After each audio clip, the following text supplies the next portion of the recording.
We're on your side with tips to help start preparing as well. You're Ethan Hunter live with us now. And Ethan, you reached out to Columbia County and Richmond County, and we're going to hear from them in just a minute. But first, for everyone watching at home right now who may have to ride out this dangerous icy conditions without a home, or if you do have a house and lose power, what do we need to know? Yeah, well, there's a lot of things for stocking up your house as well as your car, which I'm going to get to in just a minute. But I actually went through some of the preparations with Emily Acton, who you just saw, about what you should be doing ahead of time to prepare your home, as well as the Salvation Army if you're in need of help. With ice storms possible this weekend, preparations like gas and groceries should start days before. We're going to get some batteries. Few people know what could be coming, as well as meteorologist Emily Acton, who I followed as she picked up her own essentials for the storm. All right, so we're going to get water. This is probably the biggest thing that you would need to get, just because hopefully pipes don't burst, but if they do, you want to have plenty of drinking water. Water important not only for drinking, but flushing toilets and potentially bathing. If the power goes out, things like large power banks, light sources, and ways to stay warm are also things to pick up. But honestly, camping stuff, that's going to be really good supplies to get right now. Just because they've got, you know, those instant meals or stuff that you make over a fire. But you can only buy so much to prepare. In case of mass power outages, Richmond County's warming shelters and the Salvation Army shelter doors will be open throughout the weekend too. If you're in need of some of those items like coats, jackets, even blankets and hand warmers, we have that kind of stuff. Blankets and coats available at the Salvation Army for free to help fight the cold. Our disaster response is pretty focused on food. During Helene, that was a big thing that we did, was prepare hot meals and take it out to areas of the community that were in need. Food, warmth, and your safety top of mind as we prepare for what may come.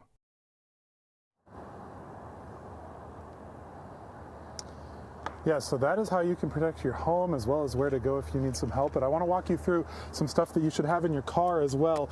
First of all, we're going to talk about this battery. A battery is a good thing to have in the home also, just to charge anything. This one's also great. It's got a flashlight on it. So very, just a multitude of different things there. Another important thing is hat and gloves. You know, we feel like we're in the South, so might not need them, but this is definitely a weekend where we're going to need them, especially to keep in your car. You shouldn't have to go anywhere, but if you do get stuck in the car, this is why it's so important. We're also going to talk about a roadside kit here. I have this one, a bunch of different things in here, including jumper cables, just to make sure, you know, batteries freeze, especially the cars down here that aren't used to that kind of cold. So jumper cables, another good thing. It's got a bunch of stuff in it though. And then I'm from the north, I'm from Ohio, so I still have an ice scraper in my trunk. I know not everybody has one of those, but I've never taken this out, and this is going to be a good weekend to have it, especially if your car is under what, you know, could be projected up to an inch or even more of ice. So some important things to have on you at all times, just to make sure that you are staying safe.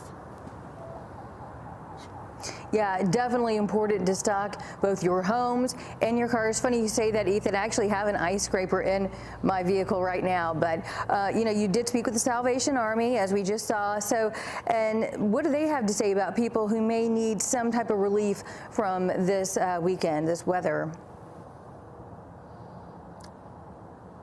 Yeah, I know it's not super uncommon, but I've talked to a lot of people that don't have an ice scraper, so just want to make sure that, you know, throw that out there. But like you said, yeah, the Salvation Army told me that there's a very low barrier to entry. They do have a set number of beds, but in weekends like this where, you know, they could be seeing a weather emergency possible, they will take as many people and fit as many people in as they possibly can to keep everybody warm as well as fed, because if, you know, fridge goes out, power goes out, food starts spoiling, they will still be giving away meals at their Center of Hope at the very least. And then, like Yaneli said, they could be doing the emergency preparedness for the food as well, but we'll have to see as they plan and get a little bit closer to see exactly what we're going to be dealing with this weekend.